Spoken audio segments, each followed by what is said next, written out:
Oh, hello. I didn't see you there. I was just having some nice water out of my brand new Vacation Impossible coffee mug. How cool is that? I got that in my Vista print promo box that I did a unboxing video I filmed earlier today. Anyways, welcome to the live stream, everybody. As you know, it takes me a couple of moments if you've been here with us before to get everything set up, so please bear with me while I do that. I just need to get chat up and running. It's not up yet for me, so stand by. And also, I need to share this socially in different groups, so you get to watch me vamp. Unfortunately, I'm not seeing the video load here, so I need to refresh again, because chat is the first thing I want to get up and running, so come on, where's the live stream? Off to a fantastic technical start. Maybe if I click on videos, the live stream will show up. Oh, there it is. Off to the side for some reason. Okay. Two people are watching. Welcome, both of you. One of them might be me trying to get the chat loaded. All right, we've got chat. Let me just bust it out like a ninja. Pop out chat. My computer's feeling very slow today. Amanda's Right Life and Gitzo Steve is here. Welcome. Let me just do some social sharing here. So one of the things that you need to do with a video live stream, whatever you're up to, is you gotta share it, and you gotta share it early if you can. So just bear with me while I quickly cross-post this in some Facebook groups. So if you've been with us before, you'll know that we've got some ground rules. On the off chance you haven't been with us before, I'm just going to share those ground rules with you once again. So I'm not going to be subscribing to any channels today. I'm sorry to break your hearts on that regard, but the idea here is I don't want people in chat trying to sell me on their channel. I want to try and help people make their channels a little bit better. So instead of getting me just one more subscriber for your channel, maybe you can set it and forget it, or take a different approach with something that'll get you a lot of subscribers over a period of time. So that's a whole lot better than just me. That's part of the idea there. And I'm actually starting to hear back for some success stories of people that I've helped, which is just amazing. Ludicrous Gaming, for example, was posting just recently in the Facebook group, Small YouTubers Boost, which you can find on Facebook, facebook.com/group/Small YouTubers Boost. And he was saying that when he watched one of my live streams, he had like 350 subscribers. He apparently implemented some suggestions I made, which is very flattering. And it got him to apparently well over 800 subscribers. He saw a giant and immediate growth. And so I think maybe I'm onto something. That's kind of cool. So there we go. I think I've shared that in all the places I need to share it. So I can close this. And yeah, so it's been a while since we've done this. So Amanda's Right Life. She wanted a channel review. Let's just dive straight into it. The second thing is I won't be watching any videos. That's sort of the second rule. Whoops, wrong place. Part of that is because just one long play of a video game could eat up all of the time I have. I'm hoping to give you at least an hour today, possibly more. We'll see how the conversation goes, how my energy level keeps up, and all that. Life does sometimes get in the way, so fair warning there. But yeah, and the other thing is I don't want people thinking I'm trying to like steal their content or host it. I don't want a content ID match on this live stream. Thanks, no. So I've got my speakers turned off and all of that. How's my audio, by the way? I know that we've had in the past some slight audio issues. And also, you know, is this video and everything okay? I can adjust the lighting if there's a little too much glare, not enough glare on the head. On this side, I guess, is where my glare is. Okay, so Amanda's Right Life. Sounds good. Thanks, Steve. Amanda, audio's good. Fantastic. So Amanda wanted a channel review. Now, I'm seeing two here, which is interesting. So which one is it? Because, yeah, I'm suspecting it's the top one, but I'm wondering if you had a second one that you created. I know that there were some issues with how your channel name was displaying in a previous live stream. Sounds okay. NummyTube TV. Welcome. Welcome to the live stream. Just wanting to hear from Amanda as to it's the profile pic. So it's the same one, the same match, this one here. Okay. I do product reviews, Pokemon content, college life, and I run a website. College is hard, and I hope that I help someone out. That's a very nice message. So good description from the preview. My one thought is content. I'm not a huge fan of the word. I think it's overused. It's becoming a little meaningless. And even still, I mean, it kind of started off as a big miscellaneous catchholder of like anything you create is content.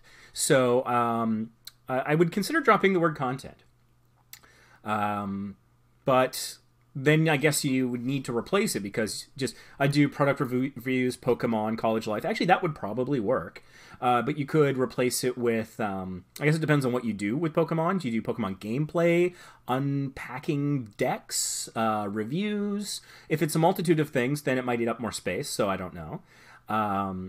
But also, if you were to drop off the running the website, you could probably use the space there for that, put the website a little later in the description. Do you make videos about running the website, or is the website ancillary to and supporting your channel? Like I have Vacation Impossible, my primary channel, and I have the website vacationimpossible.ca, and if you've ever looked at it, you know that it's not so much its own thing. It's really just supporting the channel. So I don't really mention the website that much. I have a link in descriptions and stuff, but anyways, just some stuff to think about there. So let's dive in. 54 subscribers, 54 videos. That's kind of interesting. Kind of a funny coincidence there.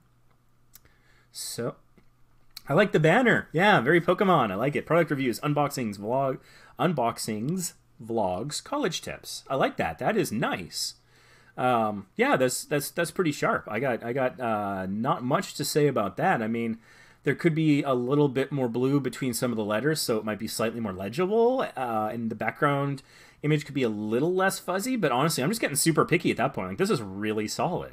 I don't remember what it was before. I know it wasn't this, but this makes an impression. I really like it. Like the color scheme that you've got going there is very nice. It all kind of blends in well together. You got a really lovely sort of outer glow drop shadow thing going on with your white text that makes it look really good. If I'm not mistaken, that's Beebus new font, which you've probably heard me talk about before, or maybe just Beebus. And those scale very well. And so this is a sharp image. And I mean that both in the sense of like, you know, sharp dressed man, like it's nice, but also like it's actually crisp. Like the lines are clearly delineated and stuff. There's not a lot of pixelation. So that's very good. I got a link to your website there with an ICO. I can't quite make out exactly what that is, but excuse me, with ICO files, that's not that uncommon. Instagram and Twitter and Facebook. And what's this other thing? Donations through Buy Me a Coffee. Oh, it's a coffee icon. I've heard of that service. I don't know much about it, but I've heard of it. So let's take a look here. I'm not seeing a channel trailer, which is fine. On Vacation Impossible, I don't actually have a proper channel trailer. I just have a time-lapse video serving as my channel trailer right now. But I do recommend channel trailers. I recently, I've been releasing on this channel, Small YouTubers Boost, some videos about they're little snippets from my last live stream that were like, oh, like here's a tip, here's a tip, here's a tip. Because I got a suggestion from Achilles Melee, the gaming channel, and he suggested, he said, you know, watching through the live stream, there's a lot of little good snippets there, but those would be hard to find. You'd have to sit and watch through the whole thing. What if you want just that targeted thing? It's not very SEO searchable, and he was completely correct. So I've been trying to take some of the snippets that I think have value and putting those in there as their own videos as well, with some graphic overlays, so that can be maybe more helpful for people. I forget exactly why I was going on that tangent. Oh, because I just recently released one about channel trailers and talking about how your channel trailer is yet another video. And so a lot of people have channel trailers, and it's just welcome to my channel. And they don't really have SEO in mind when they're titling, descriptions, tagging their channel trailer. So I would recommend a channel trailer, honestly. Even if it's just something that's a stand-in. I'm working on, I've done the voiceover work, but I haven't done any of the editing for a proper channel trailer for Vacation Impossible. But for me, with like well over 400 videos, it's hard to decide what to include or where to begin, but I'll get around to it. And also been working a little bit more on Small YouTubers Boost lately, so I've been getting some more of my time. So there's that. So we've got, I'm liking the thumbnails. They're pretty good. Yeah, talking about Sword and Shield, so you're on top of the latest Pokemon news. Regarding that challenge that I'm not going to mention by name, yeah, that's problematic. YouTube has issued some statements about that where it's an automatic, just mentioning it is an automatic demonetization. Now I understand that you're sub 1,000 subscribers, and so that's not a concern for you now. But my general feeling is let's not piss YouTube off. if YouTube is going to the point of demonetizing a particular subject, and this is I'm editorializing a little bit here, but it's a subject that I think adds very little value or entertainment value to the world. That's just my personal opinion. So I think that's to other YouTubers out there. I think that's a little problematic. So I would suggest staying away from that particular thing. And I've actually been a little harsh in the group about not approving things that mention it and deleting things that mention it. Just because, again, if YouTube's going to the point of demonetizing it, on its face, then that really ties into some of the things that YouTube has been concerned about lately, where they shut down tons of accounts because of bad behavior, and they turned off comments on like tens of millions of videos or something.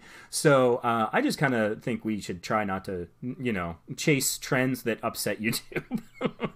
Maybe I'm sounding a little bit like a corporate shill, but hey, I got 2 channels on YouTube. I run a Facebook group all about YouTube. So, I think that the algorithm will favor you when you basically follow the corporate line to a degree with YouTube, and I don't think that's necessarily a bad thing because they try to make things, for example, family friendly and safe for all ages, and that's I think that's a good thing. So I don't want to harp on that too much, but I just people who are thinking like, oh, that's where I'm going to get the views and stuff. Yeah, I don't know. It is interesting. You did get 97 views on that. And some of your popular uploads, you got 1.2K views here, 1.1K. I'm liking the thumbnails though. I really like the Pikachu there. I think that's pretty good. And like the green kind of overlay. There's like some nice consistency there, which is good. You've got a channel that you feature. I know that that's someone you've collaborated with, so that's good. And you've got it still says popular channels, but it's relatively early days for you, so that's totally fine. And even on my Vacation Impossible channel that's been around since 2006, it often switches over to popular on me as well. I'll do a bunch of cruising videos, and then I'll throw like one road trip video in there, and then YouTube's like, oh my god, what's he all about, what's going on, I don't know, and so then it goes to popular. I might be exaggerating slightly for effect. So, yeah, you've got popular uploads, popular playlists. I want to see what kind of playlists you got here.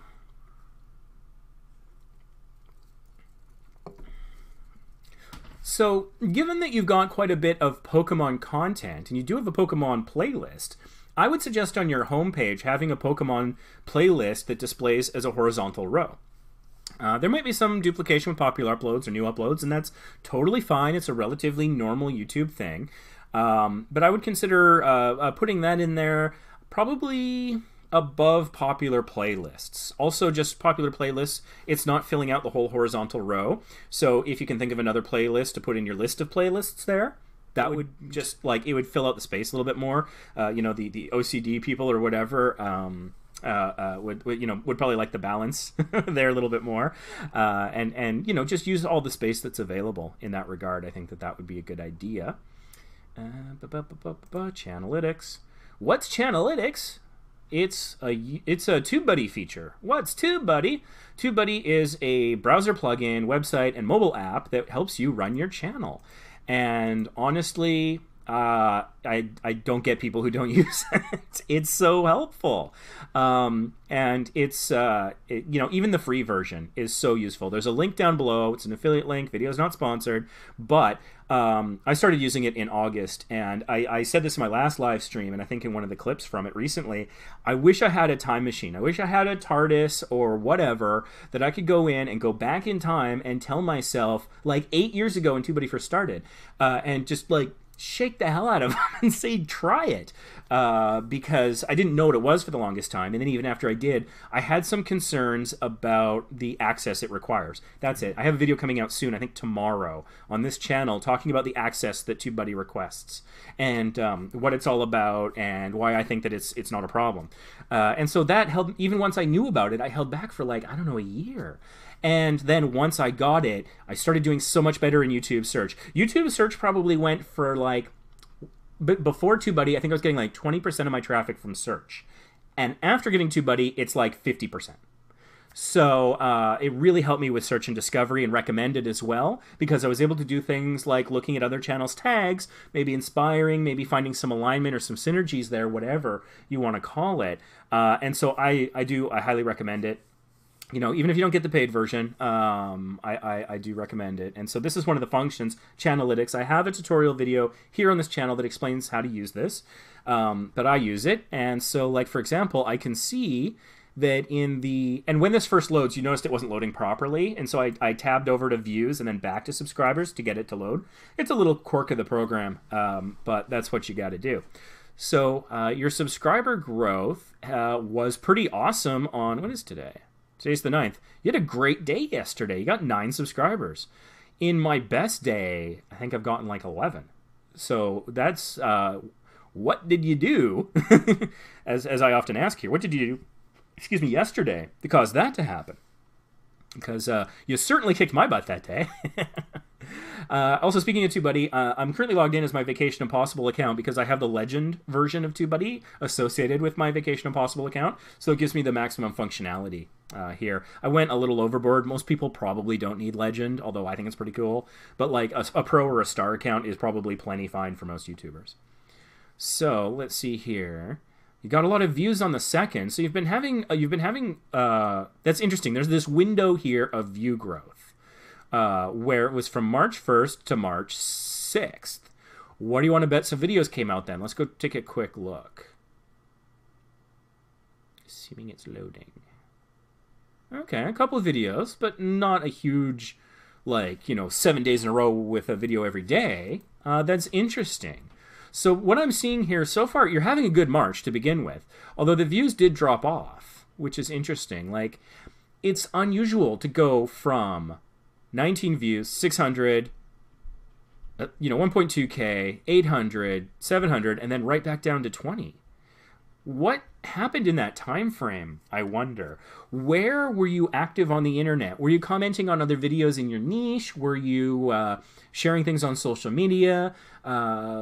Maybe, well, actually, and you can answer this for yourself to a degree, is if you go into your Creator Studio and look at your analytics for traffic sources and narrow that time frame down to March 1st to March 6th, see where that traffic's coming from.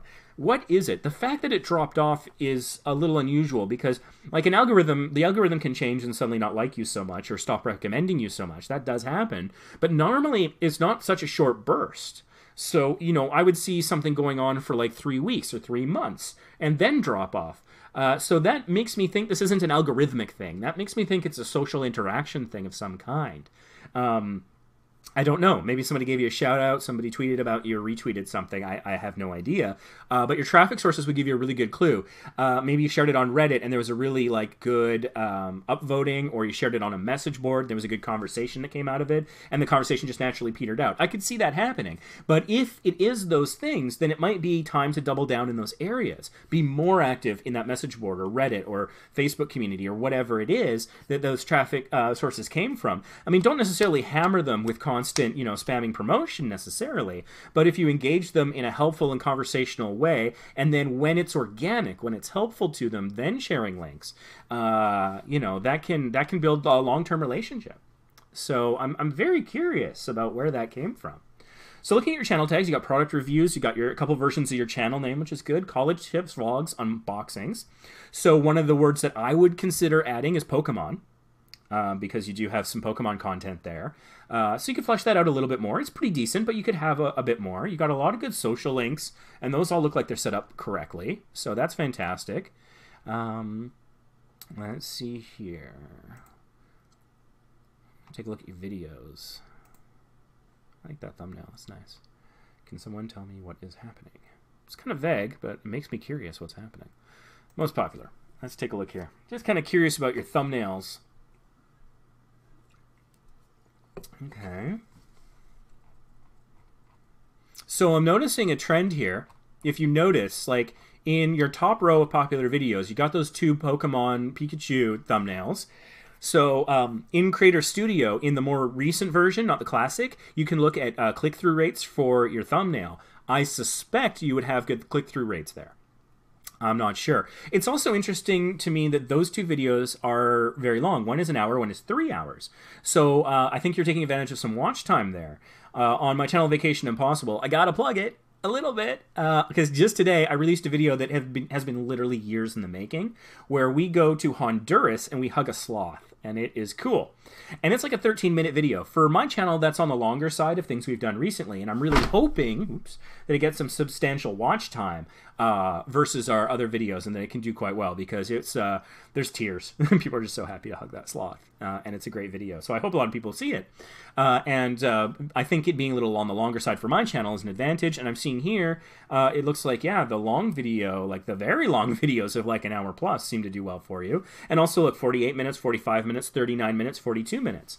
And then it drops off, and I'm not seeing any of those longer videos. There's a 36 minute.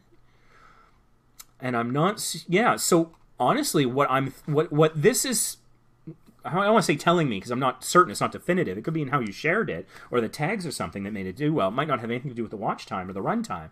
But what I'm seeing here is a bit of a trend towards longer content performing better for you. So you might want to consider doubling down on things like Pokemon and longer form content. So that's sort of the videos there. Let's check the About page. Oh, you have a posting schedule. Okay. I'm not a big fan of those personally, but that's just because I got a lot going on, and I don't want to commit to something I can't deliver on. I do product reviews, Pokemon content. Yeah, I looked at that. And I hope that I can help someone out while catching them all. I like that. That's cute. My posting schedule, product reviews, gaming, Pokemon content, random Fridays, interviews. Interesting. And so you've got these social things here, but they're not actually clickable links. So I generally recommend, since the links are down below on this page and they're in the social link section of your banner, that putting them here is kind of redundant.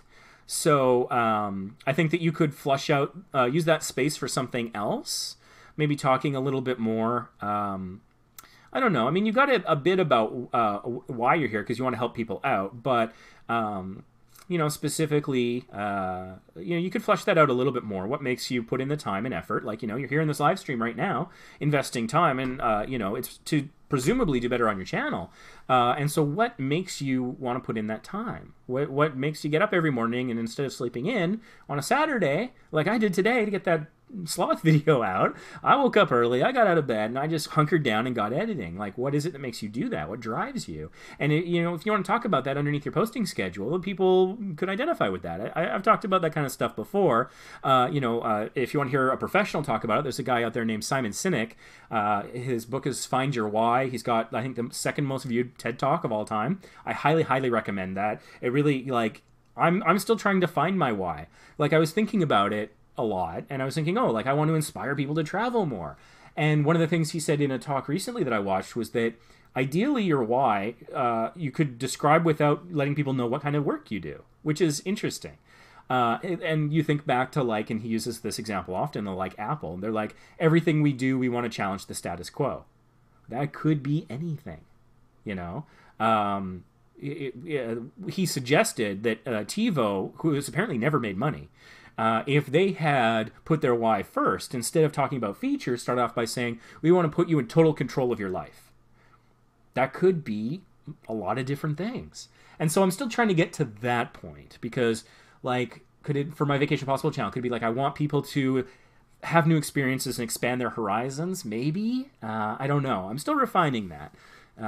But that's just something I think all YouTubers, all creators of any kind, really, and businesses really benefit from thinking about. So I've looked at the channel before, so hopefully that gave you something new. I'm not sure. Let's see here. Oh, yeah, somebody was mentioning you can get TubeBuddy for like $5 per month if you have less than 1,000 subscribers. Yeah, you can get, if you have less than 1,000 subscribers, then you get like 50% off. And then if you pay a whole year at once, then I think you save like another 20% on top of that. So I think you could get it down possibly, I forget, it's been a while since I've done the math. So, you know, that's something to consider. If you have more than 1,000 subscribers, though, the Small YouTubers Boost Facebook group has a special promo code you can use to save 20% on top of, like, the annual discount. You can't stack the under 1,000 subscriber discount and ours, unfortunately. It's one or the other. But for those of you with more than 1,000 subscribers, then our discount code is a good way to go. So, yeah, check it out. It's facebook.com/groups/small YouTubers boost. Click on the announcements, and that's where you'll find links to videos on this channel of how to use it and what it's all about, but also the promo code. All right, let's see. Who else do we have here? Schizo Steve, are you still around? What would you like? Do you want a channel review? You got a question? That's why I don't have it. You don't want to pay for it. And again, you know, a lot of the TubeBuddy features. Oh, can you tell me what to try to get more subs? Okay. Definitely. And so just talking about the TubeBuddy thing, I can understand not wanting to pay for it. I totally understand. And there are some awesome functions in the free thing. Just one quick one I'll talk about is the demonetization audit is in the free version.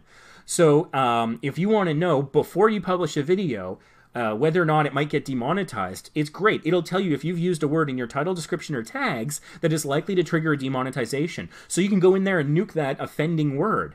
And you could maybe replace it with a synonym. And so it might be, you know, it could mean the same thing, but maybe it's more specific, maybe it's clear, but it's not likely to piss YouTube off, and let's not do that because we want them on our side. We want to be good partners so that they support us and we support them and everybody wins. So anyway, Steve wants to know, and I mean, this is the big question, how do you get more subs?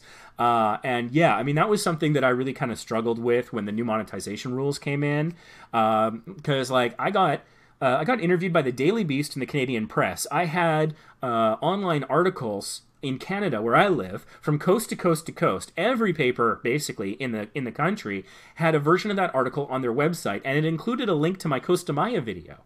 And so you think, wow, I got media recognition. That's going to drive tons of subs. I got, like, I think 100 views out of that, and, like, 4 subscribers. And one of them contacted me on Instagram to say, hey, sub me back, which is not cool. So yeah, the how to get a subscriber thing, it's there's no magic trick, I'm sorry to say. It's a bunch of little things. So when you get a bunch of little things, then they all start to work synergistically. So some simple things, like one thing that TubeBuddy again is really good for is it has a function called what is it, the checklist. And so when you have a video, it will remind you to do certain things. And a lot of the things on that checklist are things that will drive subscribers. So we're talking end screens. And again, not to keep harping on TubeBuddy, but TubeBuddy comes with a sample pack of Roberto's Blake YouTube kit. And that has some end screen templates that you can use. You can use them straight up, or you can do what I did. I took his template, I put it in Photoshop at like a 50% layer transparency, and then I designed my own around his general model. But it had all the dimensions and the shaping and positioning and everything. And so I was able to make my own using his as a bit of a template. And so you tag that onto the end of your video. It runs for like 20 seconds. You have a little music going in the background. I got a guy that writes music for my channel. I love Cam. Cam is fantastic.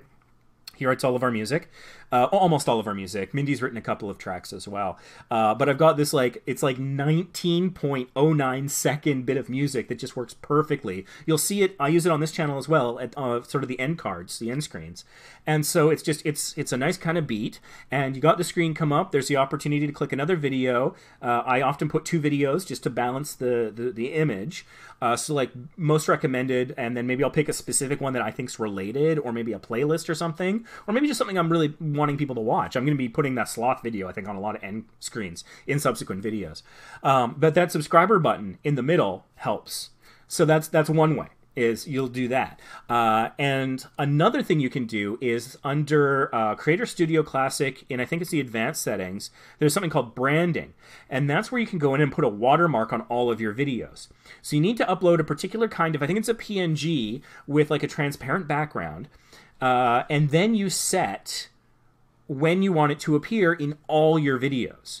So I recommend not right away, but maybe like, I think I have mine set to like 30 seconds into the video. And so then there's the semi-transparent version of your channel icon or whatever you've uploaded in the bottom right-hand corner of the video that will appear. People can click on that to subscribe. So that's the second way that you can do that.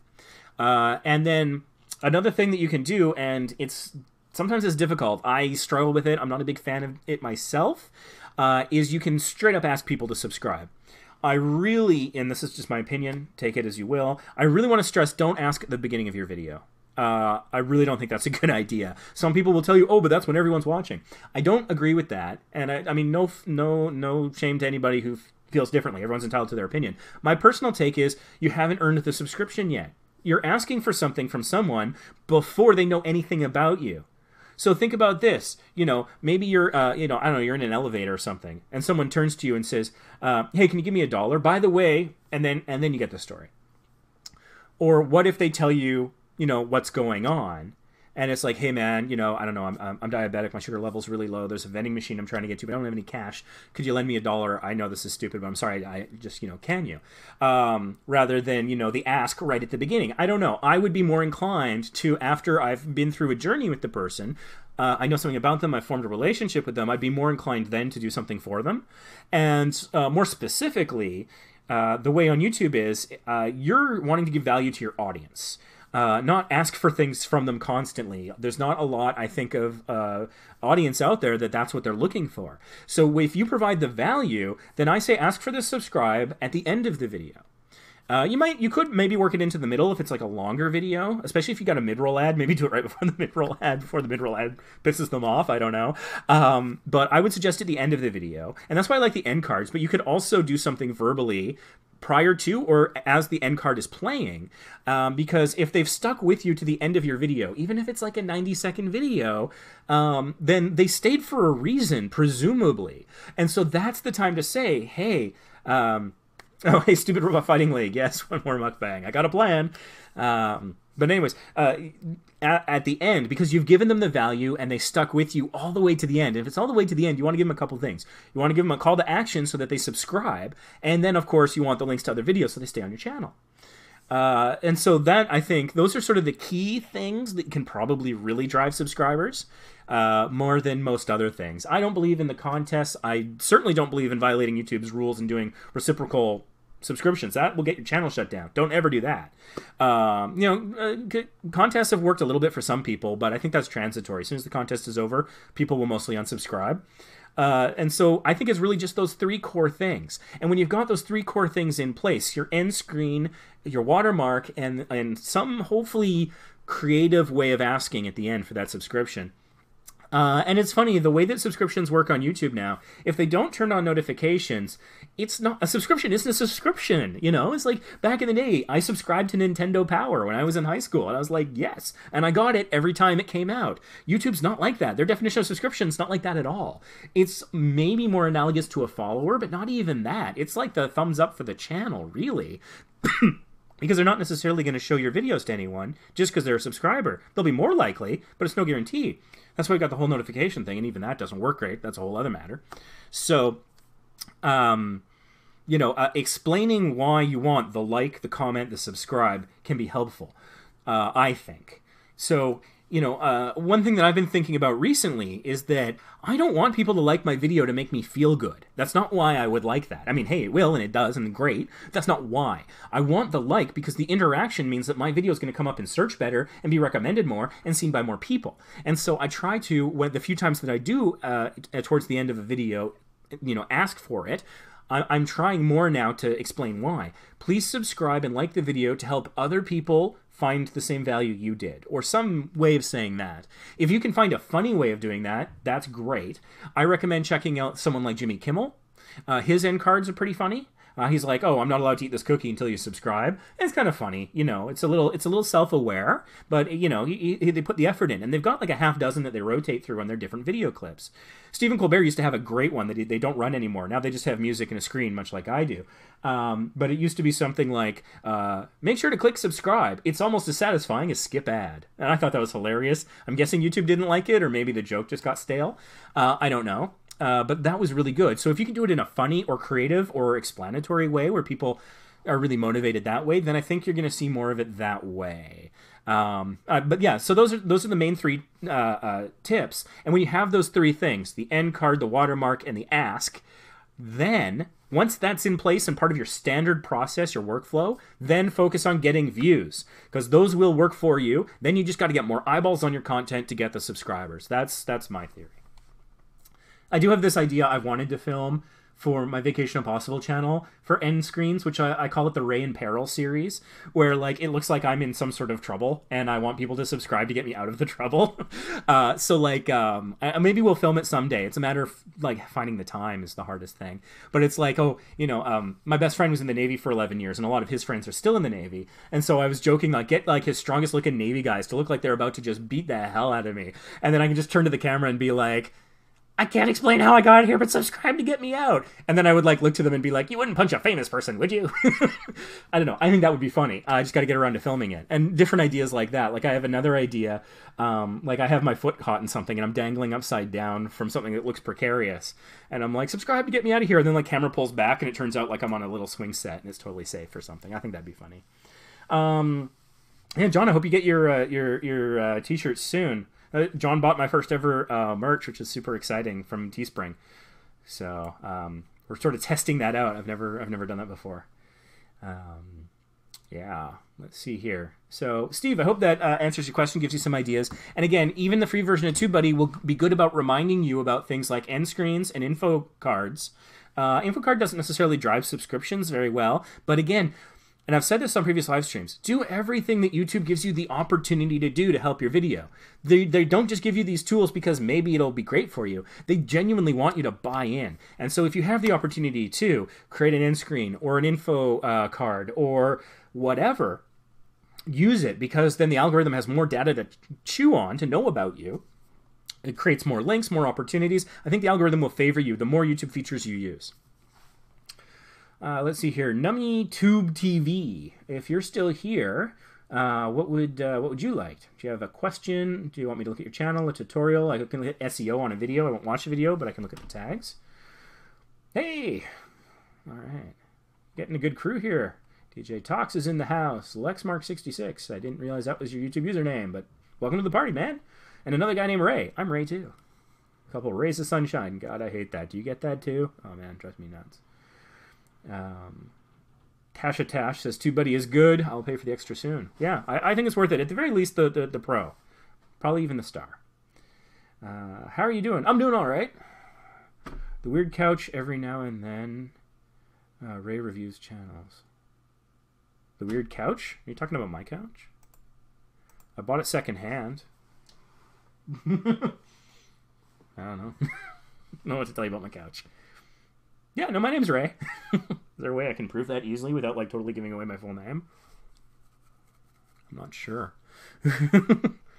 But yeah, I'll have to take my word for it. Let's see. Yeah, Logan. That's right. My channel. Oh, The Weird Couch. Sorry. You realize there was someone in chat called The Weird Couch. That's a cool name. You know, and it's funny. I really wanted to be on the Mario Marathon, which I supported for years. And then a couple years ago, I actually got invited out, and now I'm kind of a regular. I'm waiting for them to hopefully announce dates for this year. I need to book vacation time. But it was kind of funny because I was like, oh, I wanted to sit on that couch, the couch they broadcast the Mario Marathon from. And then even before that, I got into AVGN, the Angry Video Game Nerd, and I'm like, it would be really cool to sit on that couch. And so I have these YouTube life goals of like sitting on couches. And it's funny. So like the Mario Marathon, they originally broadcast from Brian's house, and then they got a new couch. And then they moved to Jed's house, and then they went back to Brian's. So there was like the old Brian couch, the new Brian couch, and Jed's couch. And I'm like, okay. And I'm pleased to say I have managed to sit on all three. So life goal. It's like bizarre YouTube life goal. And no luck with James Rolfe yet. I've met James Rolfe, super nice guy. Getting to sit on that couch. Macaulay Culkin's done it. And it was funny. So I was watching a little bit earlier today. Not that I want to promote something else, but it's for good cause. The 9th annual NES Marathon by Pat Contry is running right now. And I had forgotten, but I promised I would do this. But I was watching some of that, and he got himself a new couch at Castle Contry. And I'm like, there's another couch on my bucket list I want to sit on one day. Small YouTubers boots. I have boots. They're black and green. If I ever want to be interviewed on the Weird Couch. Yeah, I mean, that would be cool. I used to do a lot more interviews and collabs when I had more free time, but I do really enjoy doing that kind of thing, so it's just a matter of finding the time. That would be awesome. Anyways, I haven't heard anything from NummyTube TV in a little bit, so I think I'm just going to make the assumption that they would like a channel review, because they're not here to tell me different. And the thing about channel reviews and the tutorials and the Q&A is that even though I might not be answering your question or looking at your channel, that the stuff we end up looking at and talking about could benefit a lot of people. A lot of YouTubers are all struggling with similar problems. We all want more subscribers. We all want more views, you know, and so hopefully these things are, you know, relatable to a lot of things. So, okay, NummyTube TV. Now, the name, I was expecting it to be a food channel, and it may yet be, because of the name, and I think that would kind of work. I do weird stuff for funsies. So that's it's kind of cute and playful, but it's not great for search or SEO at all. No one's searching probably any of those words, although funsies is probably not super common, so you might be able to do okay on that as a keyword. But I would flush that out, and actually I'm seeing that the other videos here from the same channel. Channel intro, first vlog in Vegas. I like Vegas. I've been to Vegas like 5 or 6 times as a travel channel. Spicy fire noodle challenge, mukbang. We ate dog and cat food. Ugh. I don't get people who do that. But anyways, like, obviously there's some things you do. You do like a measure of food stuff, like I predicted, some challenges, and some travel. So I would put that right after funsies, you know. Or I do weird stuff for funsies, like food challenges and, you know, travel and stuff like that. And then you get some words in there that would actually tell YouTube what your channel is about. Very nice thumbnails I'm seeing here. And the profile picture is very nice. So let's dive in for a quick look, just because I'm not sure if this person's still around. So got a channel intro. It's looking like it's using a VHS interference filter effect, which can be kind of cool. So the banner's pretty nice. It's a pretty good image. The image in the middle is really grainy, but the side ones are pretty crisp. Particularly the one on the right is really nice. That's really crisp. So I would consider if there's a higher resolution one in the middle, unless that was a look you're going for. But the thing is, the 3 pictures, the resolution is inconsistent. So it's like the far right super crisp, the one on the left is a little fuzzy, a little washed out, not too bad. And the one in the middle is like straight up kind of grainy. I would go for more consistency there. And I'm wondering if the picture in the middle is meant to be kind of like a push pin like on a Google map. If it is, that's a cool idea. That would be great for like a travel channel. And there's a travel dimension to this channel. Maybe putting an outline in the color, and I think it's red on Google Maps, would make it a little bit more clear that that is kind of the thing you're trying to be evocative of. That might be an idea. And so, yeah, the pictures in the banner doesn't really tell me what the channel's about. But if that was more of an obvious sort of that map dropper, push pin, whatever they call it, and then the picture on the left, because there's an ocean behind her, although it's kind of at a weird angle, that tells me that maybe it's a travel channel. And the one on the right really doesn't tell me anything. So those are my thoughts on the banner. You got an Instagram and a Twitter, so that's good. You just have uploads, but how many videos do you have? Just 4 videos. Okay, very early days for this channel. Which is interesting because the thumbnail game is pretty strong, even though the channel only has 4 videos. So there's not a lot here to talk about video-wise, although I would say you're going to want to activate the modules on the right-hand side here, recommend some channels yourself, and then activate the one where YouTube picks some channels to recommend. The algorithm will reward you.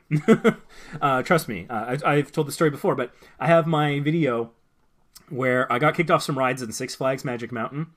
Not my greatest moment. Not really my fault either, but, you know, I wasn't perfect. They weren't perfect, although they were pricks if you ask me. Anyways, getting a little off topic. I was filming with my GoPro, and I had a wrist strap, and they were really inconsistent about when it was okay and when it wasn't.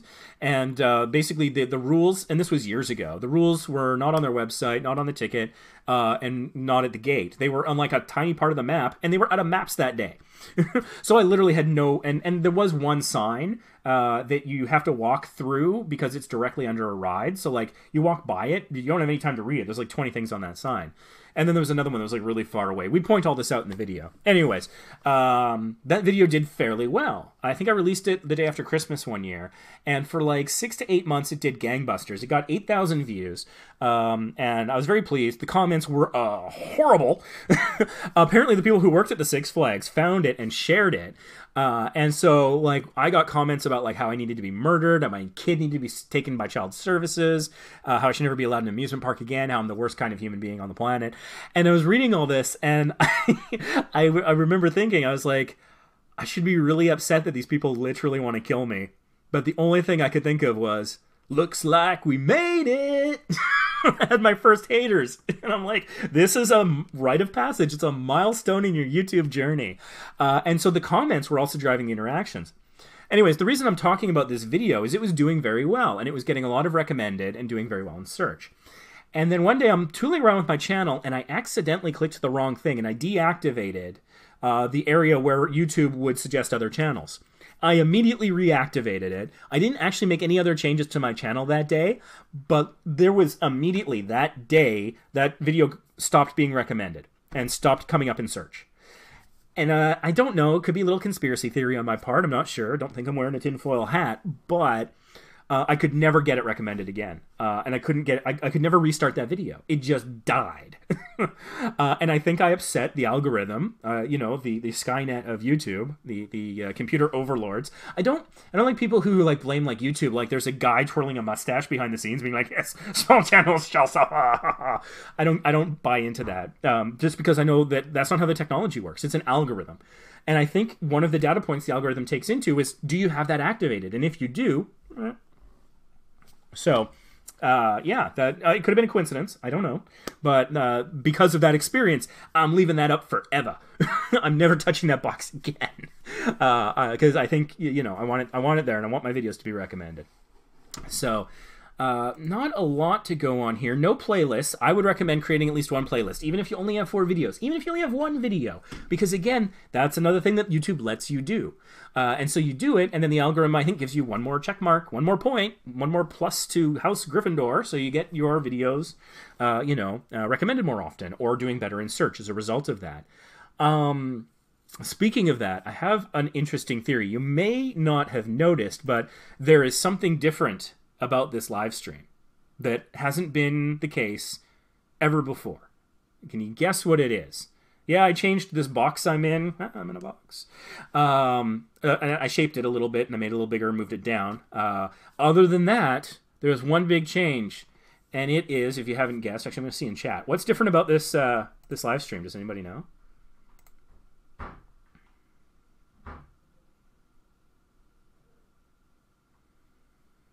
Well, I'm not seeing any guesses. There might be some lag in chat. I don't know. Anyways, what's different is right up here. If you look all the way up from here, I now have YouTube Premium, what used to be called YouTube Red. I've only got it just recently, and the day I got it, I started getting a lot more views, and I don't know if that's related. I don't know if the algorithm factors it in. It feels a little dirty if they do. It could have just been a coincidence. I have less hair. Yeah, no, I shaved today. Want to keep it clean. I actually had some time to do that today. I've just been so busy. But anyways, so the idea is, I don't know. But I watch a lot of MSNBC, and they have their own commercial that runs before every video. It's Lester Holt. I've memorized it, and if I had to hear it one more time, I was going to start, I don't know. I want to make an inappropriate joke, but I don't want YouTube to hate me. I won't say what it made me feel like doing, but just like punching anything, basically. Reminds me of this really old animated GIF from back in the day of, what was it? Your MySpace profile makes me want to punch babies. That was like an old meme. It was very funny. Anyways, so yeah, I don't know, but for any YouTube functions that you don't have to pay for, I recommend using. And I mean, hey, if you can afford the pay ones too, then that's great. But because I think it all feeds into the algorithm. We don't know what data points it uses. We know some things it certainly uses. title, description, tags. We know that. But outside of that, we don't necessarily know. And we need every advantage we can get, especially as small YouTubers. So if it's a tiny trick that helps you just 1%, that 1%, that, you know, you do 5 things that give you 1%. 5% difference could be all it takes to set you up for success. Sometimes the 5% difference is all it takes. So playlists are something that's often forgotten about. We focus so much on videos, and you know that's fair, and we should. But playlists come up in search results too. People can filter the searches by playlists. So I would say like every video you have should be in a playlist that you have created at bare minimum, and you can have multiples. So I have a playlist for each vacation trip I go on that takes us to like, you know, Punta Cana and Cozumel and whatever. And then I'll have like a separate playlist also for maybe every Cozumel video or every whatever across multiple trips. And you're able to, in the playlist settings, mark 1 as the official playlist for that video. But it can be in a multitude. And that can help you because the title of the playlist can have descriptions. People often, even when they're good about creating playlists, forget to put a description in. You can go in and make a description for the playlist. So again, keyword alignment is this phrase I keep harping on. If the word is spoken by you, captioned by you, in your title, in your description, in your tags, in the title of the playlist that it's in, and in the description of the playlist that it's in. I know this is a lot of stuff. That's why I use TubeBuddy. It helps me remember all this stuff. But then imagine the confidence that YouTube Skynet has that's what your video is absolutely about. If the word Cozumel appears in all of those things, your video is absolutely about Cozumel. High confidence. And so you could do better in search recommended that way. Let's check out the about for this. There's nothing more than what we saw before. The channel was only created last month, so this is pretty new, pretty young. But, you know, I think that the thumbnail game is so strong that this channel could have a lot of potential. Well, let's get back into chat and see what's going on. You can hide the liked videos. Yeah, I recommend not displaying videos that you've liked. I also recommend not sharing your subscriptions. I think that can that can cause people to expect reciprocal stuff, or you know, judge you by it or whatever. I just don't want to get into all that stuff. Let's see here. Who else do we had in chat? 80. 80, are you still around? Nice, another PokeTuber. Can you review mine if you get time, please, Ray? It's happening. We're doing it. And we're doing it live. I don't know why I quote a guy I don't like anyways. Yeah, I knew this was going to happen. So, oh, that's interesting. Saturday Night Live results. I thought we couldn't watch Saturday Night Live in Canada. I bet it's because I have premium that they'd let me do it. I'm actually going to check this out. Just one second. I just want to see if this works. That's interesting. Saturday Night Live, the channel, and all of their videos was blocked in Canada. But now that I got premium, not so much. Did they unblock it for everyone or just me? I don't know. I'm telling you, this premium thing has some interesting benefits. I knew searching 80 would get me 80 Bryant. I knew that would happen. So that is problematic. And that is why you'll see on the right, we got the keyword score under Search Explorer. This is some TubeBuddy functionality. And you get this in the free version. You just don't get as many results under related searches and most used tags. I think it's limiting it to 2 or 3 on the free version. But it's giving that keyword a poor rating of 16 out of 100. So that's not great. Check my phone here. There's people commenting on my sloth video. I think sloth video. Cool. Good. I really hope my sloth video does well. I put a lot of work into that. Paid a lot of money to go on that trip. So I'm just going to go back into chat to see if 80 can give me any clues to help find their channel. Because as it stands right now, I don't have much to go on. Yeah, that was the person who talked about getting TubeBuddy for $5 a month. And I mean, hey, I'm shelling out $26 a month for my promo box, and don't get me wrong, I like the results. But I think you know, as YouTubers, we need to invest in ourselves, and it's not necessarily just with things that cost money. You invest in yourself by watching tutorial videos, spending your time in this live stream, hopefully learning some things, connecting with other YouTubers, helping other YouTubers. All those things are the investment we make in ourselves, and sometimes that investment is monetary, maybe an ad campaign. Oh, I just changed my name again. It shows as Poke80. Okay, well that's hopefully more searchable, so let's give that a try.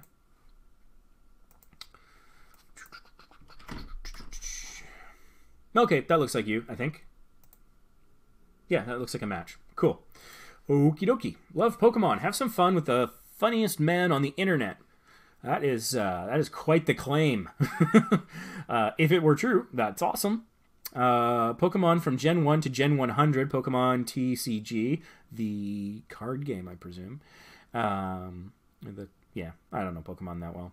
I played some Pokemon Go on my phone, and that's about it. I am like the worst of filthy casuals when it comes to that game. It's just not my thing. My kid likes it a lot though. And then Pokemon ... So the description's pretty good. You mentioned Pokemon a few times, the gen, some other things. So I don't know that there's, not knowing enough about Pokemon, I don't know that there's a lot more that I could suggest there in terms of SEO potential. And looking at your picture, it's a picture of you. The profile picture doesn't tell me what your channel is about. And presuming that it's still Pokemon, although you said you changed your name, so maybe you're getting away from Pokemon.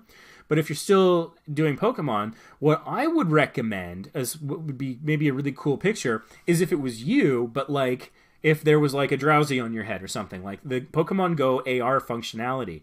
Position it up, or just do a cheap fake overlay with like a transparent PNG and do it in Photoshop. But maybe to put a Pokemon somewhere in there. Like, you know, in Pokemon Go, you have the buddy, right? And they sit on your shoulder, potentially, depending on what it is. So if you had like a little Pikachu or, you know, a Squirtle or something on your shoulder, then people would have a better indication of what your channel is actually about, beyond just the picture of you. And so it would communicate more information, is what I'm saying. And so that's sort of the core of that suggestion. 44 videos, 123 subscribers, diving right on in. Into the Forest. Pokemon Fire. You know what? I'm gonna go into this for a second. It's gonna suck for your watch time retention, I'm sorry. Excuse me, I'm pausing it right away, but I want to see the tags he used on this video. Because it's interesting. So, I've got TubeBuddy installed here, and I've got the Videolytics panel on the right-hand side. You get this with the free version. Can't stress it enough. Link below.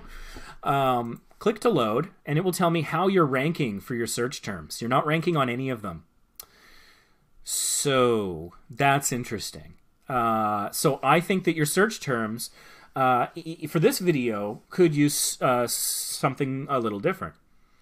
And so, I'm not sure exactly what Into the Forest refers to, but I'm curious about the searchability of that. No, that's not what I wanted. I clicked the wrong thing. And now I kind of screwed up the plugin. All right, whatever. I'm just going to actually search the term Into the Forest.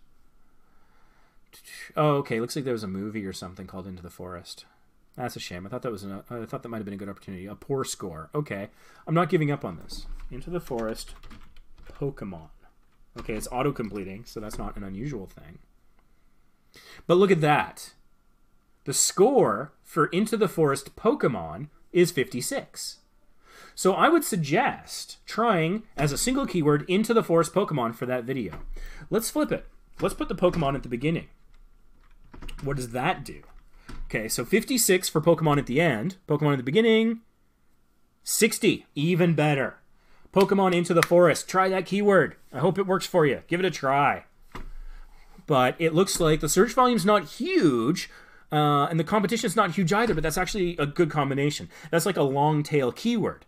Yeah, I'm going to go back to your channel here. Because, actually, I'm curious about Into the Forest. I am a huge Star Trek geek. And I want to know what... There's an episode called Into the Forest I Go, and I just want to see... Yeah, that's not super searchable, which is interesting. Sorry, I was just curious. Anyways, you're going to get a lot of, like, 0-second views on this video. I apologize. But you got a channel trailer, and that's cool. It's a half hour, which is kind of long for a channel trailer, so I don't think... It's not, like, really a channel trailer. It's just standing in as one, but it gets you views.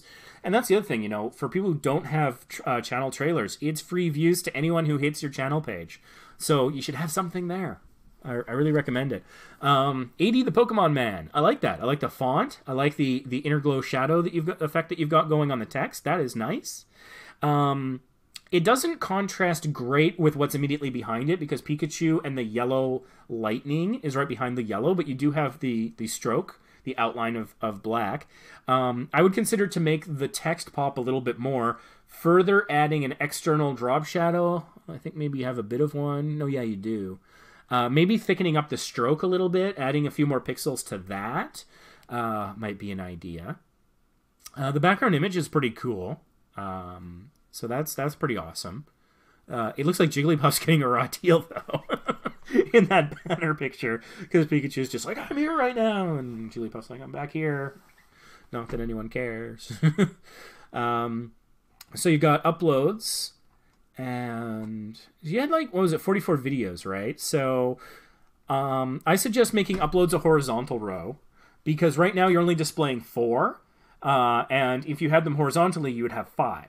And so that would be one more video that might inspire someone to click. And you see more of it above the fold. We've talked about this many times. Quick version. Newspapers, because I know we've got some new people watching that have never watched before. So newspapers back in the day would be at a newsstand. And you'd be walking down, you know, New York City or something like that. There'd be a newsstand. And you'd look over and there would be a newspaper. But all you would see was the things that were above where it was folded so that they could be stacked. So I'm going to use this very classy McDonald's napkin, okay? This is your full newspaper. You fold it over, and then you place it down, and then all people can see is the top half, right? So what is on the half that people can see becomes very important, because strangers who don't buy the product, people who don't click on the videos, see what is initially right at the front, at the first loading of the page, or the top of the newspaper. So newspaper editors, actually this is a Wendy's napkin. I guess I'm slightly more classy. I don't know what that makes me. Anyways, newspaper editors would pull their hair out, trying to decide what would go above the fold. The headline would have to be the most, what we would probably now today call clickbaity, but still accurate, hopefully. There was something I heard the other day. Not clickbaity, click-worthy. I like that. Because that implies that it's not bait, it's not a lie, it's a real thing. I much prefer click-worthy. That's going to be my new word. my new phrase, click-worthy. So it needed to be a click-worthy, or like something to inspire someone to pick up the paper, or even better, purchase it. And then the articles that would appear above the page, above the fold, would be very critical as well. And any advertising that appeared, like maybe something up in the corners here, or like an ad over here, furniture sale, whatever. You know, I mean, well, if we're talking newspapers, a new record store opening or something. And that ad space would cost a premium, because people who didn't purchase it would see it, so the audience was broader, right? So that's the value of above the fold in a newspaper. What's the internet equivalent? It's what loads on the screen without having to scroll or click, okay? So here, what I see without having to scroll or click on anything, it stops at Get Me Out of Here, Pokemon Fire Red, Randomizer, etc., etc. And so all I see is 3 potential videos I could click on, and only really 2 and like a 10th of a thumbnail. And so if these thumbnails don't do it for me, I might be going somewhere else. Oh, look, there's a popular channel. Maybe I'll click on Dan TDM. Maybe I'll go and watch one of my subscriptions. Maybe I'll close the browser. Maybe I'll go to my homepage. Maybe I'll search something else if it doesn't speak to me. But if your first playlist there is horizontal instead of vertical, then you'll have 5 videos there. So you'll have those 5 thumbnails and titles that might inspire me to click on them, versus just the 2 and a 10th that I see now. You get those 5 plus the one that's at the top, so that's actually 6. So that's a better use of what we call above the fold space. And then you got past live streams. So I'm guessing you've only done 3 live streams so far. If you've done more, you should add more to that list so that it's the full 5 that you get across. Let's see about playlists. I just gave a playlist rant. Okay, so let's take Evil Land 2, Pokemon Randomizer, and even Drama Cats. That's a cool name. I don't know what that is. Those 3 are playlists that each have at least 5 videos, which means they could appear on your home screen as a horizontal list if you chose. And so that would give people more things that they could click on. And I would also suggest, as I always do to people, is maybe at the very bottom have the option for the row of popular uploads. You set it once and you forget it. YouTube manages it for you. If your 6th most popular video becomes your 5th most popular, it'll just automatically update. And a lot of times, I do it sometimes when I'm looking at a channel, I'm thinking, do I want to subscribe? That video I just watched was pretty funny, but do I want to subscribe? Like, I love Pat Contry. I watched his collaboration with the AVGN, James Rolfe of Cinemassacre fame. And then I'm like, I'm going to check out this guy's channel. And I had to, because they had a video that like part 2 was on his channel, which is very smart collaboration networking there. And so then I watched it, and I was like, wow, that guy was pretty funny. I enjoyed that. what does he do? So then I clicked the link for his channel. And the first thing I did is I went to the bottom where most people keep their popular uploads, and I was looking at what his popular uploads were, and it was like a Queen Bohemian Rhapsody thing that he did with Brental Floss. There was the Alicia Dragoon review. There was a Retron 5 review, and there was, I don't know, something else. And so I was like, okay, so reviewing is really what this guy's about. And so then I watched one or two. I was like, this is solid. And that was the moment I decided, I got to go back to the very beginning. And then I watched all of his stuff from the very beginning of time. It was a couple of years ago. It was April 2015, and I had like the flu or something. I was homesick. And I just binge watched his entire channel for like 2 days. He got tons of watch time for me that day. He definitely got a subscribe. I liked every video, like, thumbs up. And I commented on a few of them too. And an important step in that journey that I took, and I now travel every year to Portland Retro Gaming Expo to attend his panel, his 2 panels. I bought his book. It weighs 7 pounds. It cost me, $50 or $60. I bought his DVDs. None of that would have happened if he hadn't had his popular videos there, because I would have seen, because he had more recently been doing a podcast and he had a bunch of clips, and I'd gone to his channel and the recent uploads were all podcast clips talking about Marvel and DC and stuff. And I actually do listen to his podcast now, and I watch some of the clips. I enjoy that, but that wouldn't have got me. If his popular uploads hadn't been there, I don't think I would have watched any further on his channel. And he wouldn't have made at least a good $100 off of me, straight up in me purchasing stuff from him, much less the views and, the ad revenue and other stuff. So he bought a house with the profits from that book. Well, down payment anyways, Castle Contre. He's working on a Super Nintendo book that he's going to use to pay off the mortgage. I wish him the best. I'm going to buy that book. I'm going to buy it from him at a convention because I don't want to pay like $40 in shipping for a $60 book. But the point is, and I might be overstating it, a bit of a story time there, but popular uploads can be very useful. And it's a nice way for you to know how things are going well, too. Otherwise, you got to click videos and all that kind of stuff. And, like, here, I'll show you. You click videos. And nothing happens. Click videos. I need to upgrade my computer so badly. It hurts, particularly today. And then I filter to most popular. And so, you got one video with 38,000 views from a year ago. World of Warcraft, presumably. Relinquishing Trinket opening. I'm guessing that maybe you were early to that new thing that they added to WoW, or maybe, I don't know, what made that video a success, and how can you replicate it a little bit? Like, don't copy yourself fully, but like, are there similar themed videos? Is there some similar thing in other games that you could do a version of that for? Because one of the things also that we think about is we want to be recommended. We want to be on like PewDiePie's recommended, like you watch one of his videos and you show up in the recommended panel and you're going to get a lot of traffic from that probably, or Dan DDM, or, whoever, somebody, whoever you care about, whoever's niche you're in. I wouldn't mind it if it was like for certain travel brands that I like, Carnival Cruises, Hilton Hotels, things like that. But one thing that we forget about is being in the recommended for our own videos. And so if you've got something that was a big success, variations on a theme is not necessarily a bad idea. You want to keep it fresh, and you want it to be interesting to you so that you're passionate about it and you're sincere. But if there's similar kind of videos on the same game, on the same subjects, a similar kind, similar thumbnail, something, then, people who watch this 2-minute and 33-second video, which not a huge amount of watch time, but I mean, still, it's important to get those views and that watch time, don't get me wrong. But then if a recommended video comes up that's 5 minutes, that's 4 minutes, that's 13 minutes, and it's yours, then they go down the rabbit hole of your channel, which is a good thing. So, like my most popular video is James Darren concert performance. It's just highlights. I don't even have one full song on there. Very, very popular video. Forget how many views it has now. It's getting up there. 86,000, I think. And I did have another video where I went back and I went to see him again, and he was shouting out some famous people in the audience, like the guy that was the best man at Elvis Presley's wedding, for example. And so I have that video out, and I just recently optimized it to try and get it in the recommended of the other video. Because I didn't do that before, but it occurred to me, I'm like, hey, wait a minute, I gotta make, maybe I can keep people on my channel. Because I don't have a lot of James Darren videos. I have 2. But one should absolutely lead to the other. To try and, find an audience that wants to stick with you. And then hopefully lead them down the rabbit hole of your channel, which is what you want. 80 plays retro and RPG channel intro. So that number is probably slightly inflated because I'm guessing this was a channel trailer, so anyone who hit your channel page would view that. So the view count is probably slightly artificially inflated. Not a bad thing. It's a good strategy. But in terms of saying, like, oh, do more like that, maybe not necessarily. But it's interesting. It's kind of a cool... it's a cool look to the thumbnail. It's a nice short video because it was a channel trailer. You know, the text in the thumbnail could be a little bigger. You could zoom in on that a little bit so it's easier to read, but then maybe it looks a little less like an actual video game.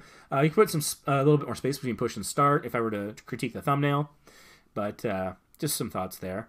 Your third thumbnail here, the text is really hard to read, but it's interesting. And then, like, the view counts kind of taper off. So I'm not seeing a huge trend line that I can identify here to give you specific advice necessarily. I like the Pokemon ones. They've got a real consistent look to them, which is quite nice.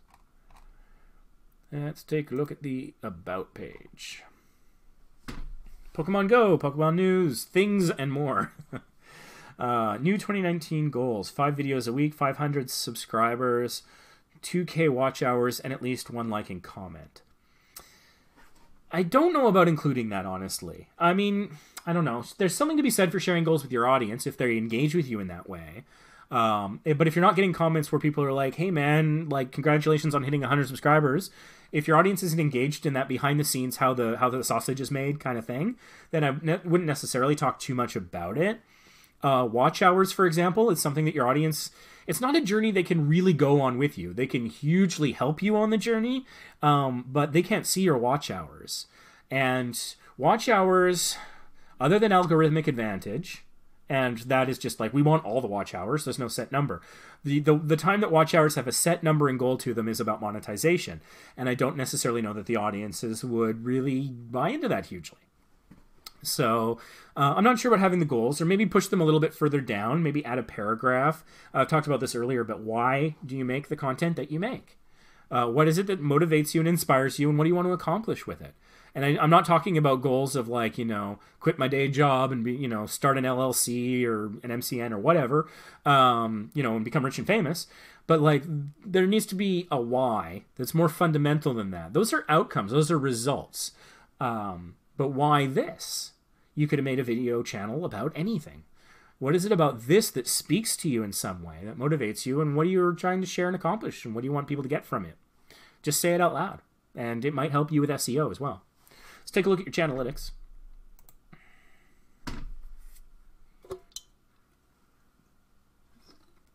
I'm out of cheap cola.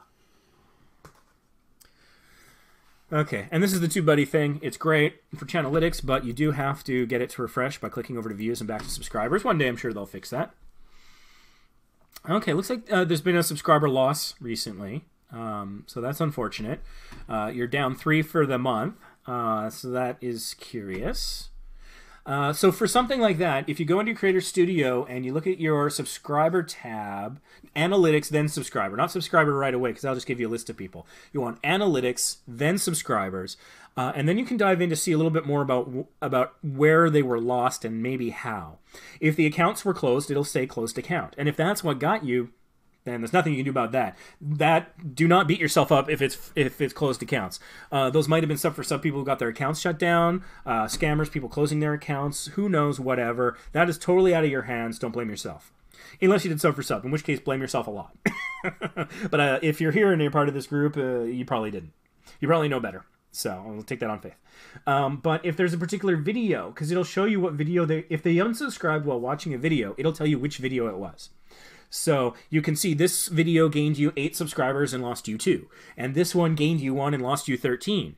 That might tell you, if you care a lot about your subscriber count, and that was part of your goals, I believe, to, you know, okay. So, like, my son is part of my ensemble on Vacation Impossible.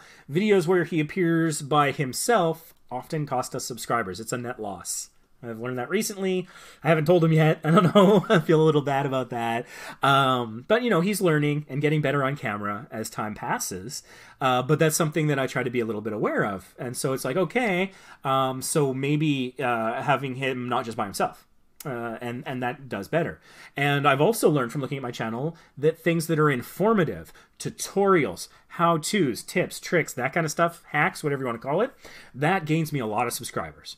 So I got a video, how to dress for Alaska, does very well for that kind of thing. So am I thinking about how to dress for the Caribbean as a potential video? You bet I am, because maybe that'll have a similar growth. So that's one thing that any YouTuber should probably look at periodically, because even if you're experiencing growth, maybe somewhere on the back end you're losing subscribers and they're falling out. I think I just accidentally did an inappropriate sign language thing. Forget I said that. That was an accident. I didn't mean it. But anyways, it's like, you know, it's like, okay, you're bailing water out of the sinking boat, but there's a hole. If you can plug the hole, then you'll be more successful in the bailing out, if you want to have a metaphor. And so even a very successful channel should look at that from time to time to make sure that there isn't a video that isn't necessarily holding them back or doing them damage. And just because there is doesn't mean you should private it or not make that kind of video. It's just make a conscious choice. Know that information going in. If you're creating a content strategy, a content plan, if like on the TubeBuddy app, and this is kind of funny, I wonder if I can get this to read on the screen or not very well. This is the silliest thing in the world. It has a topic planner, and it's nothing. It's basically where is it here? Don't even remember how to get to the topic planner. But it's basically like a notepad function. It's like it's just you write down text and it reminds you. Why am I not seeing it here? Did they take it away? I hope not. I had stuff in that. Why does this happen during a live stream that I don't remember how to do this? Oh, no, wait. I opened the wrong app. Never mind. I was in Creator Studio there. Wow. Fail. It has a topic planner, and it's basically a notepad function. And like Microsoft Word, Google Sheets, and Docs. And all you do is you type in some text into it. Yeah, here it is. Now that I'm using the right app. So I'm not sure if this will read well. But basically, it's just a list of topics. And you can go in, like I was going to do a video about Christmas decorations on a cruise ship, but I didn't. You can put in some details, and you can mark it as complete, and that's all there is to it. It's nothing fancy. And I could have been writing things down in any old text file for years. I got the idea, I should do that, and then I'll forget or not get around to it, whatever. But for some reason, it being in this app, I don't know, actually encourages me to do it. And so now when somebody says to me, oh, hey, you should make a video about this, I'm like, yeah. Oh, no, wait, I'll put it in my topic planner. And so it actually helps. It's a psychological thing. I don't know what it is. So anyways, that's, so if you're working on planning topics, and I mean, I don't understand the people in our Facebook group who say, what should I make my next video about? I don't have any ideas. It makes me pull my non-existent hair out. Like, just... because we're in different places. And so, I mean, I'm trying not to judge and stuff, but I can't help these people. I mean, I can. I might have ideas. If I look at their channel, I get inspired sometimes. I make suggestions. But my problem is, since the very beginning, since before there was a YouTube, I started filming in 2001. I was going on a road trip with my best friend, and we had all these ideas. And we still haven't filmed some of them. It's been 18 years. These ideas are almost old enough to vote. You know, these ideas are old enough to drive, you know, and it's like, and we still haven't gotten around to them yet. And so I don't understand, because maybe it's just because I'm so passionate about what I do and I'm just full of ideas, but I don't understand people who are YouTubers who don't have ideas. Like, take a break and the bare minimum. And like, that's just what I always want to say. It's like, maybe YouTube's not for you. It's kind of what I want to say, but I don't want to be a dick about it. I want to be mean, but it's like, maybe YouTube's not for you right now. There's so many people who want to create and who can't for time, money, whatever. And they do what they can, and they've got so much, and they've got all these passionate ideas and dreams and stuff. And I like to think I'm one of them. And they're struggling to find an audience. And then along comes somebody, and I don't want to crap on anyone. I don't want this to come off that way, but it's just my perspective. That along comes somebody who's like, yeah, I can create a video. I'd like to create a video, but I don't know what I want to do. And so I think that you are it's in business, maybe pre-public, pre-capitalization. You don't have your business plan yet. I'm not a business guy necessarily, but it's, you're pre-YouTube if you don't know what you want to make. And that's fine. And you can make some ideas. And then if you run into a creative roadblock, my recommendation is to get away from the platform for a while, or watch other people. Go play some video games, go on a trip, go volunteer somewhere, go clean your bedroom, go do something different, something else. Because I think YouTube at its best, I think art at its best, creativity, writing, painting, whatever it is. A lot of people say, well, you just got to do it, got to grind it out, grind it out, grind it out. I don't really subscribe to that. I subscribe to you should do it because you can't not. There is something inside of you that drives you to get up early on Saturday when you could be sleeping in and edit that sloth video. Or, you know, corral your friends into filming something with you. Convince your friends to drive 3 hours out into the desert because you need one shot for a spoof trailer that you're making for the Mario Marathon or whatever. Because you care about it for, like, because you're crazy. You have to be the right kind of crazy, like a fox, I guess. And like that's when it's at its best. That's when you achieve what they call flow. And so I see people in the group, so many of them that are like that all the time. I have today's video on my Vacation Impossible account that I got out, the hugging a sloth in Honduras. We shot that in June. Like, forget ideas. I have to get caught up on editing my backlog. Instead of doing that, I'm spending time with you fine people. I hope you appreciate it. I'm, you know, not a guilt trip or anything there. It's what I'm choosing to do with my time. But yeah, there's just so much to be excited about. And I don't get people who aren't excited about it. I don't get people who aren't excited about wanting to create a video with something specific in mind. You know, it's like when the new monetization rules came out, and I was sitting at like 380 odd subscribers, and I had the watch time like a day after the deadline, I think it was.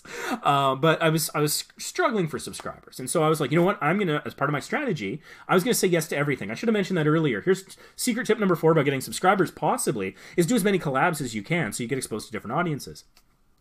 And I really enjoyed collabs. I especially enjoyed interviews. I did Eric Miner's No BS social media podcast.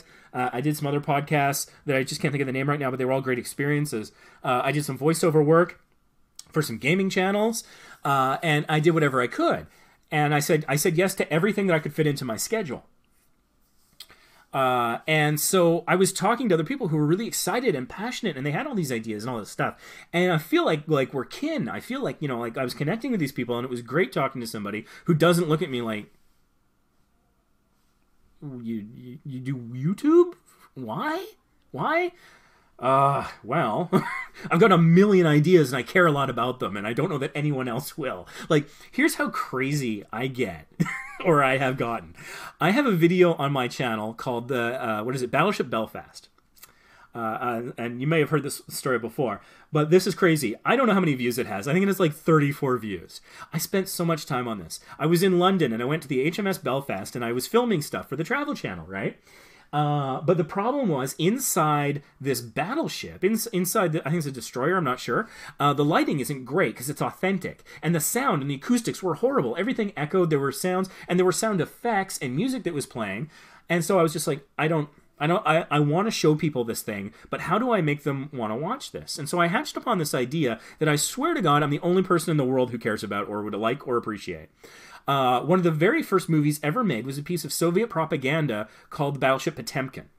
And one of the things that was kind of cool about that is the creator, as much as it was sort of a propagandist who made it, they wanted it to become a piece of art that would forever have people's interest.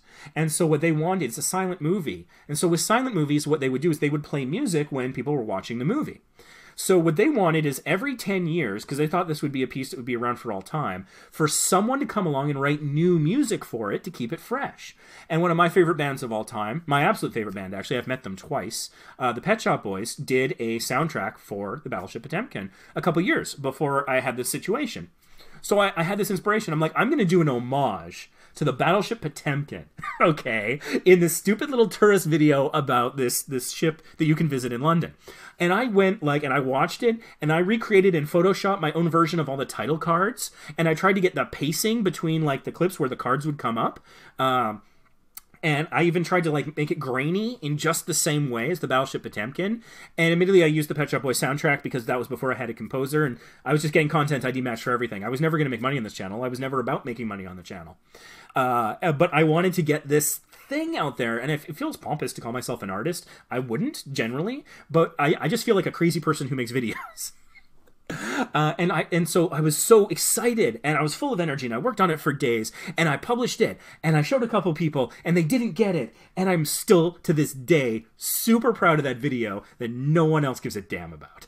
And that's the passion that I think you need to bring to YouTube, because I think that comes across. I think you guys are getting it while you're seeing and hearing me talk about it. I hope that it's coming across, that it's like you care so much about it, and it's fun to watch people who care, honestly, I think.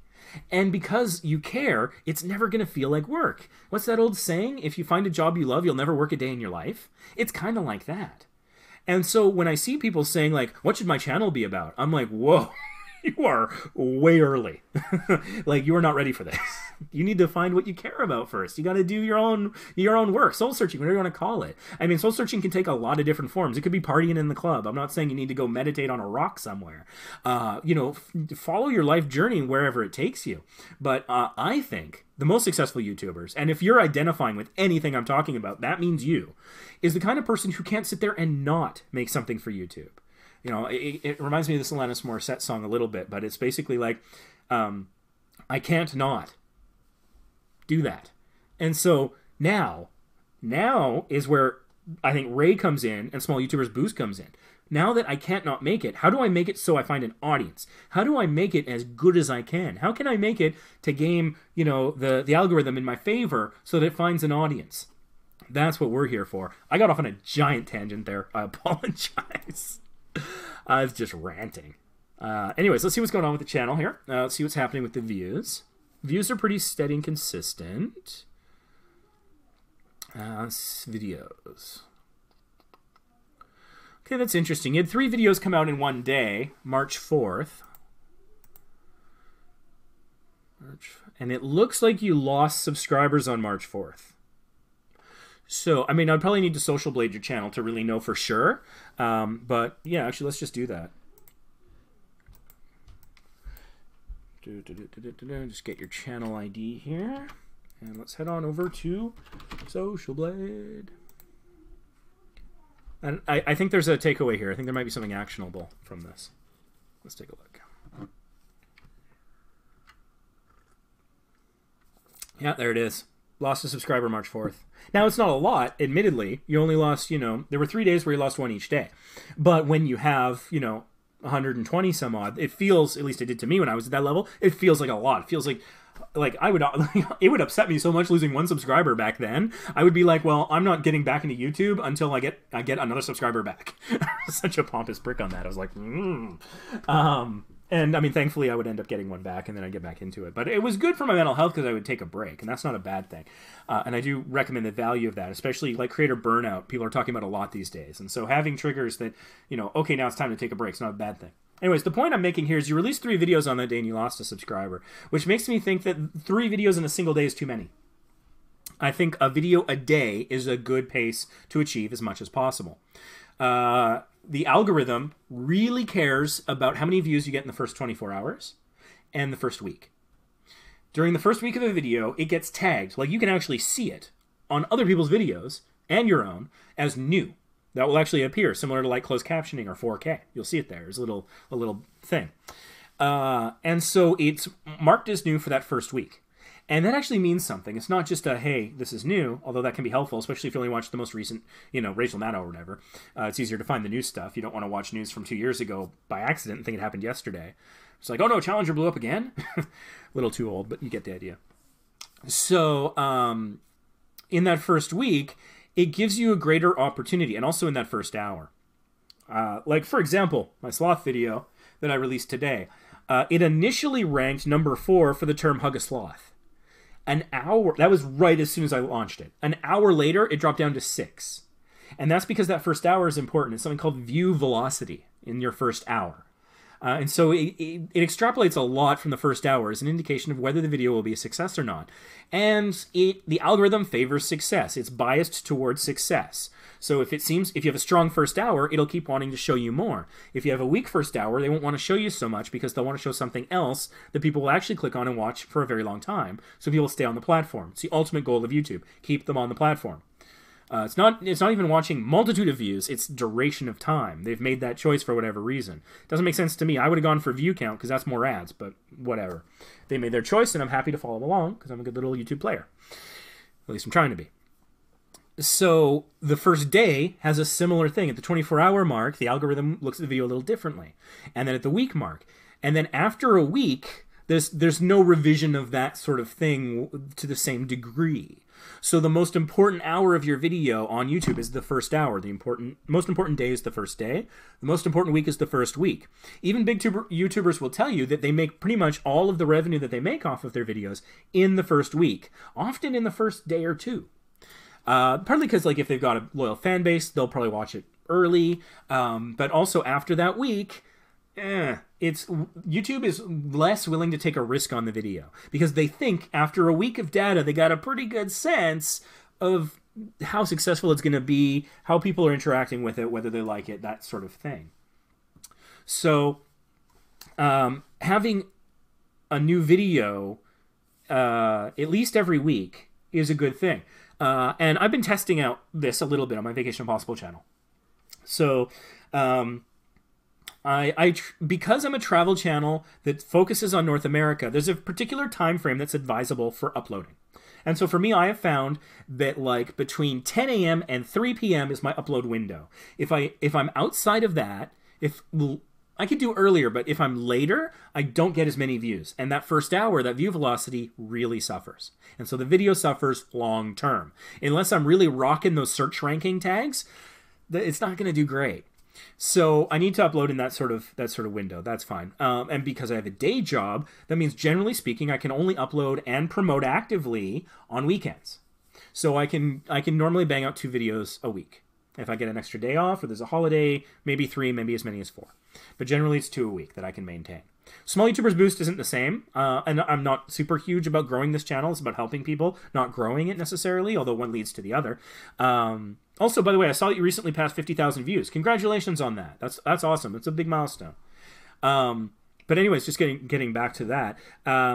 So I travel a lot as sort of Vacation Impossible's travel guy, whatever you want to call me.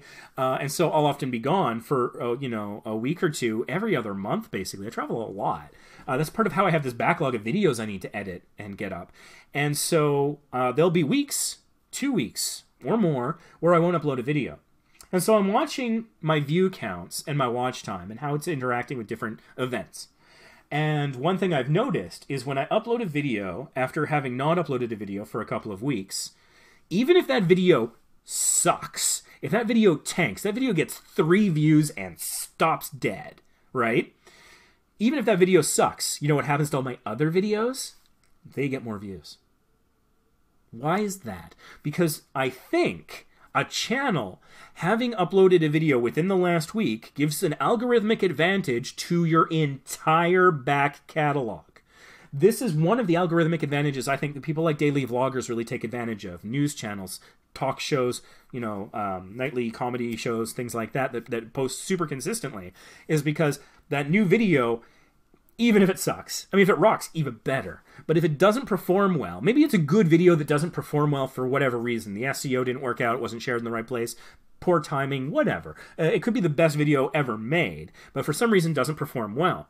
The fact that it's there and it's new and it's less than a week old helps, I think, your entire back catalog. And that's why when people say, like, how often should I upload? I think minimum once a week. If you can do daily and it doesn't kill you, then all the more power to you. After the new monetization rules were announced, I tried to upload a video every day for a month because they gave us a month's notice. They said, you've got a month to hit the threshold. And I was like, I hate you, but challenge accepted. And so I put out a video every day for a month because I had over a year's worth of backlog to edit. I came home after work every day, right here on this computer. I call it the editing bay. Just plugging away, getting stuff out. Now, was it the highest quality? Probably not. Had I taken my time with it, I could have added more effects, edited a little tighter, done things a little better. But I'm like, you know what? I didn't want, at the end of that 30 days, to say that I didn't try absolutely everything I could to hold on to my monetization. I didn't even care about making the money. I was pissed that they were taking something away from me that I had earned. even though I never cared about it. I initially got monetized as an experiment. I wanted to see if monetized videos outperformed non-monetized. And then sure enough, shortly after they made the announcement, they just announced, they said, oh, it's never had an impact on the algorithm. And I take them at their word for that. They could change that any day now, don't get me wrong. It's not a promise for the future, but I believe it when they say that it never has in the past. And didn't, at least as of, I guess a year and a month ago now. A year and 2 months ago. So, anyways, I got a video out, but at the end of that 30 days, I was ragged. Because I was basically working what felt like two full-time jobs, if not more. I still had my family to look after. I still had to sleep and, look after my own mental health and stuff. So, and I'll get some modicum of exercise, things like that. So, I caution people against trying to do every day because it is, the burnout can be physical. It can physically exhaust you. It can lower your immune system. If you're working that hard, you get sick. And so I recommend against daily unless you've got a good way of doing it that's relatively easy, that's not going to kill you. But weekly, I think weekly makes a big difference. When I'm uploading weekly, I start to see momentum build up on my channel and get some synergistic advantages there. Got a little far afield there, but the point is, if you're able to have 3 videos go up in a single day, then what you really should do is put one up on the first day and hold the other 2 back, and then release those on the subsequent days to even it out. And that way you're also not bombarding your audience with so many videos that maybe they react negatively. So that's that. Oh yeah, we already looked at Chanalytics here. I think I'll probably be wrapping up. How long have we been going for? Hour and a half. That's not bad. I'm just going to take a look and see if there's what's going on in chat. I don't like totally ignoring people, but I do like when I'm reviewing a channel, I want to focus and give you as much as I can. $8 a month. You got Talentsy. Talentsy is not bad. I've got a link to them below as well. Again, affiliated, but not sponsored. TubeBuddy Mobile is helpful. Yeah, I'm downloading it right now. Yeah, no, it's pretty useful. One thing that the TubeBuddy Mobile is really good for showing you is your interaction. More so than you see in Creator Studio, I find. So it's like likes are high compared to dislikes, comments every 38 views, things of that nature. That may or may not be useful. Everyone buy a Vacation Impossible shirt. Yes, please do. Then you'll be one of the cool kids. And I'll tell you what, since you're with us for the live stream, do I have the link here? I think this is it. There you go. There's the Vacation Impossible t-shirt. John, I hope you're okay if I share the special promo code I created just for you. Let me paste the URL. Anyways, if you use code mukbang, you'll save $1. If you decide you want our t-shirt, you could be the second person. Why can I not paste? Ugh, I don't know. Copy. Okay. Anyways, it's teespring.com/vacationimpossible ship-faced. I have to enunciate that clearly. And so anyways, that's the t-shirt. And yeah, special code mukbang will save you $1. Yeah, my name was Ray. Just getting caught up on chat.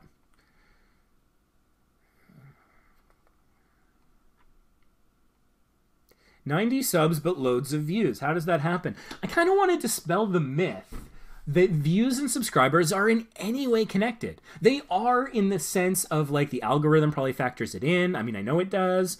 But when you see someone who has like tons of subscribers and very low views, like even my channel, like I've got 1,200 subscribers and some of my videos have like 30 odd views or less than 100 views, and some people jump to this horrible assumption that they did sub for sub or they bought their subscribers or something, and that's not true necessarily. Don't make that assumption.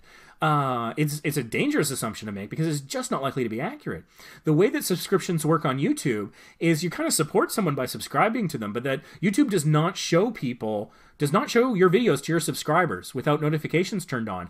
And not even then sometimes. The algorithm totally, it's like, it's a little paternalistic. It's like, no, you don't want to watch the things you think you want to watch. I know better than you.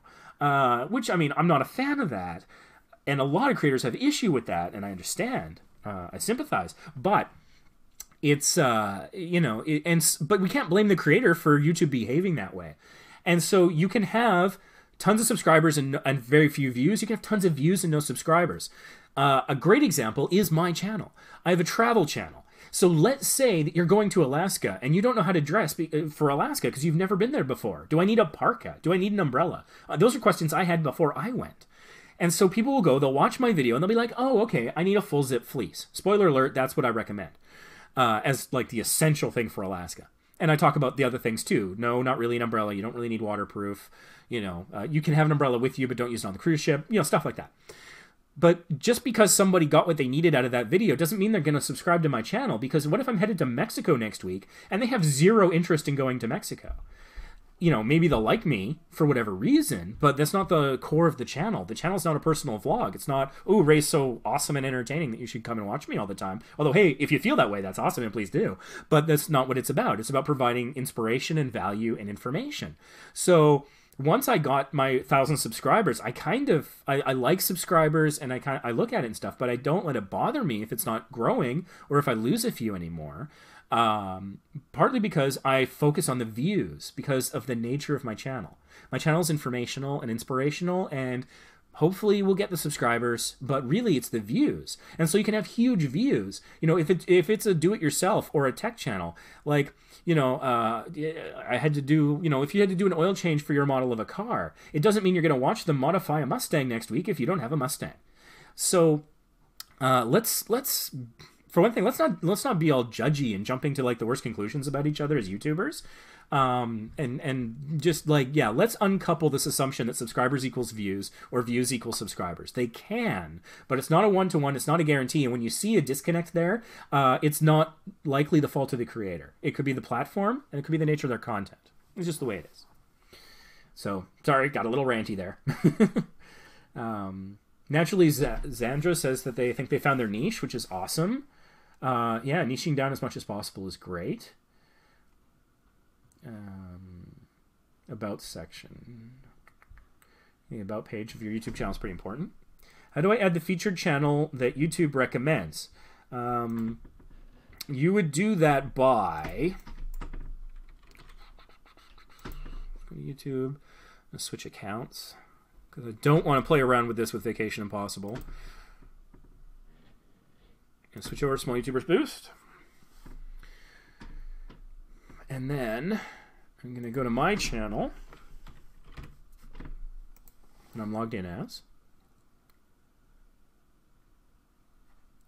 And then customize channel. Quick little tutorial for you guys. And so it'll be on the right hand side here. So if it's not there, there'll probably be an add section button or maybe a enable disable button. But that's basically where you look for it and how you do it. So hopefully that helps. But I'm not going to mess with it because I don't want to piss off the algo. I always get shut down for my cameras. I'm not sure what that means. Are people like slagging on you because of the camera tech you're using? Unless you're a camera tech channel, ignore those people. They're jerks. And, you know, a general thing about haters, haters are fuel. That's the way I look at them. You grind them up and use them for fuel. A guy comments on your video and says you should be, I don't know, shot and killed or something. Just leave it. Allow it to be there. Maybe give it a thumbs down. But maybe, and don't engage it because that's violent. And YouTube will probably come along and delete it at some point. But in the meantime, you got that interaction.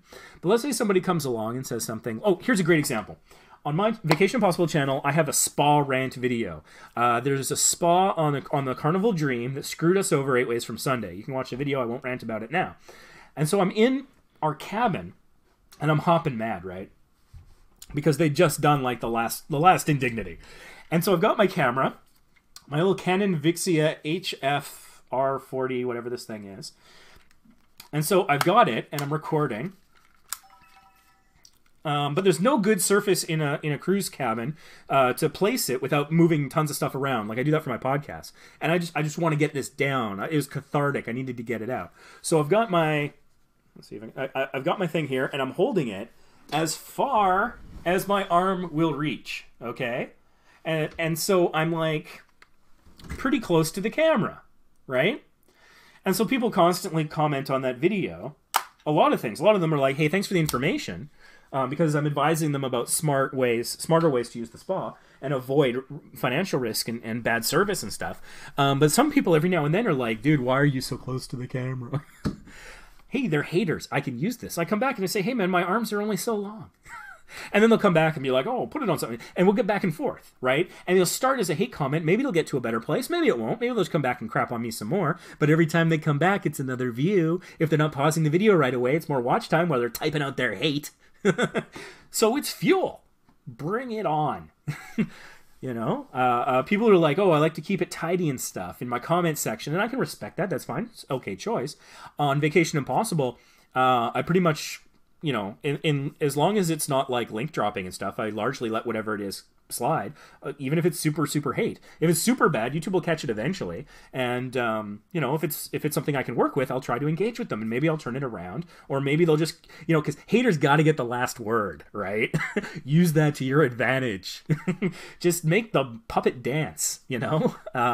And then here on Small YouTubers Boost, I do manage the comments a little bit more, because anyone who talks about something that would violate the 4 rules of our Facebook group, I remove those comments, and I'll straight up report you. You're like, hey, sub for sub, dude. I'm like, I'm gonna report you, because that's the culture around Small YouTubers Boost. But more than that, this is an educational, informative channel, and I don't want people going into the comments and getting things that would lead them in the wrong direction.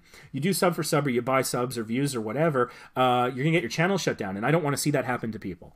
And so for that reason, I manage the comments here a little bit more carefully, less tolerant of haters, if the hate gives bad advice that could hurt people's channels. But yeah, if they're slagging on you for the camera, then be like, I don't know, come back with something that's nicely SEO. Be like, well, for filming these monkeys, I decided to use my Canon Vixia. And it's like, oh, now you're gonna, like, because I think the comments influence the search as well. Like, if I posted a video about, I don't know, World War II, and every single comment on it was something like completely unrelated, like, I don't know, yeah, everyone's talking about how they don't get enough sleep or something. It'd be like, then the algo is going to be like, wait a minute, is this video really about World War II? Is it about sleep problems? Like, So if the comments align, then that actually helps you. So if you can reply to the haters with a response that uses your keywords, now you maximize the usefulness of these meat puppets of the haters. Let's see here. Somebody was talking about how to adjust the thing. People feel entitled to YouTube. And that's the thing. It's like, you know, YouTube, like people come into the Facebook group and they're like, views got taken away from my video. And then I start to engage with them. I ask them like, oh, like exactly when, what video, what happened, whatever. And they're like, well, I was getting 30 views a day and now I'm only getting 5. You didn't get views taken away. Views actually do get taken away. YouTube runs audits where they'll be like, those are fake views. It's screwed me before. It's not always fair. I had a video came out that I was super proud of, and I shared it with a friend, and she shared it with everyone in her office. And so it was like 100 people in her office all watched it, and they really liked it, and got great feedback from them. But those 100 views got taken away because they were from a similar cluster of IP addresses, because it was the same office in the same building, same physical location. And so YouTube thought that I was scamming on those views, and they took them away from me. And I wasn't. It was legitimate, and it was unfair, but that's just the way it goes. And you gotta roll with it, you know. And you're gonna have as much good luck as bad, you know. It's like I've heard people say, like, you know, I don't ask why me when the bad things happen, because I don't ask why me when the good things happen. And I like that. I don't always buy into it. But it's like, hey, I'm getting tons of views because I'm being recommended. I'm not going to go, why me? I mean, I might be like, how can I do this again? You know, can I understand this and break it down a little bit and replicate it? But that's the thing. And so no one's entitled to any views. But if it works with you, great. And try to make that happen. Features you back. Yeah, I got tripped up with that. Somebody was like, hey, put me on your recommended. And I checked out their channel. There were some good videos. So I'm like, yeah, okay. And they're like, you know, I'll do it too. And then they never did. And then they totally ghosted on me. And I was like, And then they posted a video that was like really similar to one of my more successful ones. It didn't get many views or anything, so I wasn't too upset. But I was like, I think I'm being taken advantage of here. And so that was my one and done. I tried the reciprocal, you know, featured channel one time. I'm never doing it again. I mean, unless somebody, I don't know, like if there were, I don't know if you're allowed to get paid for that. I'd have to check the TOS because I don't want to violate YouTube's rules. But even I don't think I'd be comfortable doing it, honestly. Talking about VidCon. Watch time is very important, absolutely. Yeah, don't show the videos you've liked is my recommendation. You know, there's no meta tagging for playlists, but there are descriptions. So, so make sure that the description is in sentence form, not just keyword packing. YouTube doesn't like that, and you get in trouble for it. But use as many keywords as possible in the description, and just write it out as sentences, and then you're good. Unfortunately, I'm a little short on time. I've got to get ready to head out to dinner, so I don't think I'll be able to review any more channels today, but hopefully I'll be able to do this again soon. Do a flip. No. I'm in my late 30s. I don't know that I can do a flip. I don't want to hurt myself and be late for dinner. Yeah, you can see where people unsubbed. Yeah, they were talking about when I was talking about that. First world problems.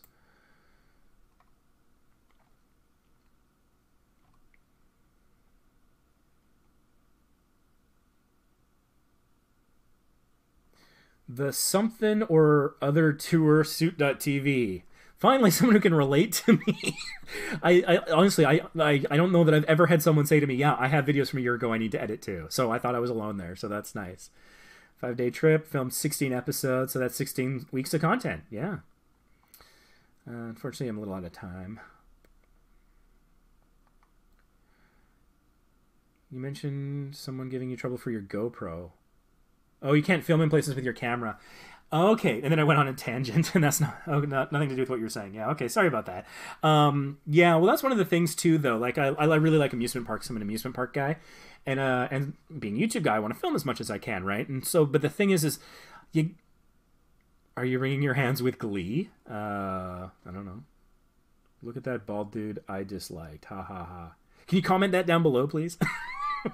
Can you say that bald guy who's doing channel reviews? Could you comment that? Not in the chat, but like comment on the video. Thanks. But anyways, yeah, so like when you want to be careful about filming, you don't want to do it inappropriately, I would say. So like Universal Studios is really good. They let you film a lot, but they also make it abundantly clear when you can't film. That's one of the things that upset me about all the haters from Six Flags. By the way, most of them were staff. I don't know if I mentioned that. Because people have to tie their Google Plus in, or they used to, it's changing, in order to comment on a video. My head does look like an egg. And apparently I was learning about the structure of the eye the other day. Eyes look like eggs too. So anyways, I'm getting drawn off topic a lot. It's easy to do for me. But anyways, there are, yeah, in Universal Studios, they were really straightforward. But all the staff at the Six Flags was like, oh, that supervisor's normally a nice guy. This person's a jerk. He should have understood the rules and all this stuff. And like, I wanted to follow the rules as much as I could, but they were not easily found. I went on the website in advance. I looked on both sides of my ticket when I was there. Those are two great opportunities of places that they could have put very clear notices. And the, you know, the signs, yeah, I don't know if you're saying you're a nerd or I'm a nerd. We're probably both nerds. I don't know. Nerd power. And so it's like, yeah. And so when they got upset with me, but there was no clear, you know, consistent, whatever about it, I was watching this idiot. Okay. Yeah, anyways, I'm not sure if this person's being serious or not. Yeah. So you want to film where you're allowed to film, basically, I think is a good way to go. And so on that note, I think I'm going to wrap this up.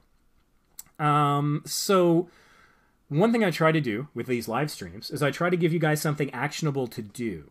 And so I think today's challenge, since I'm Vacation Impossible, your mission, if you choose to accept it, is to go and put info cards on all of your videos if you haven't already. Now, TubeBuddy does have a tool. I think it's only in the paid version, but I think the cheapest paid version gives you this, where you can add an info card to all of your videos in just a few clicks, rather than going video by video. But that's my recommendation. The algorithm treats you well when you use all the functions, and that includes info cards. Maybe just pick one video you want to promote on all your videos, or try to find things that are related. Maybe put it in the midpoint, look at your audience retention on a video and see where people drop off. And maybe that's where you'll want to put it, because that's where people might be getting bored or whatever. But anyways, your mission, if you choose to accept it, is to put info cards on all of your videos. Or at the very least, let's say your oldest and your newest. Bare minimum, 2 videos. You can do that, right? If you haven't already. Anyways, this live stream will self-destruct in 5 seconds. Thanks for watching.